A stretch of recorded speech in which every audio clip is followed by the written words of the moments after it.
Alright, so I think I'm recording. Here they're asking us to solve a quadratic equation, but they're not giving us options. We can't just use the quadratic formula. We can't try to factor it. They're telling us that we have to do it by this technique that's called completing the square. Well, fortunately for us, there's a few things that's going our way right off the bat. When you're doing completing the square, you definitely want to have a leading coefficient of 1, and you're kind of hoping for the best situation with this coefficient in front of x, because you're going to take half of that number. So if it's odd, you're going to get a fraction, or if you have a fraction, you're taking half of a fraction. Students don't like that, but hey, in this case, we've got 4. So the technique tells us to take half of that number and then square it, add that amount to both sides. When we take half of that, we look here to x squared, and that base is x. This is positive 4, and half of positive 4 is positive 2. So we're wanting to write a trinomial as a perfect square, x plus 2 quantity squared. What we're missing here is the 2 squared, the constant term, that 4. That's how we get that. That's half of this middle term, half of the coefficient that's in front of the x, the linear factor, the linear term, and half of 4 is 2, and 2 squared is 4.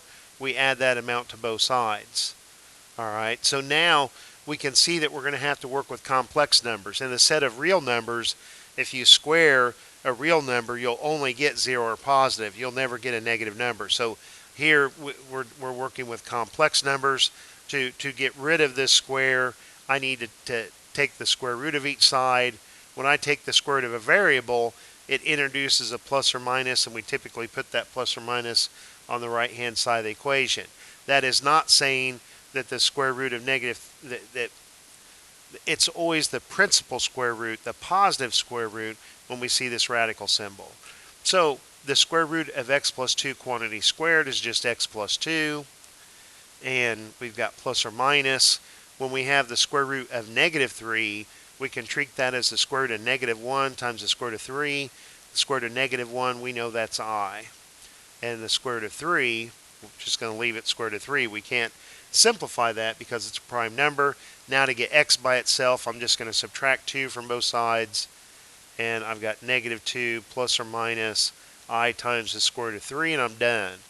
So it's not just that this is my answer.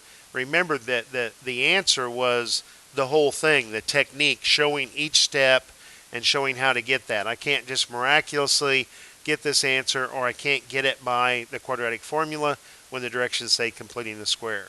Hope that helps, and I'll talk to you later.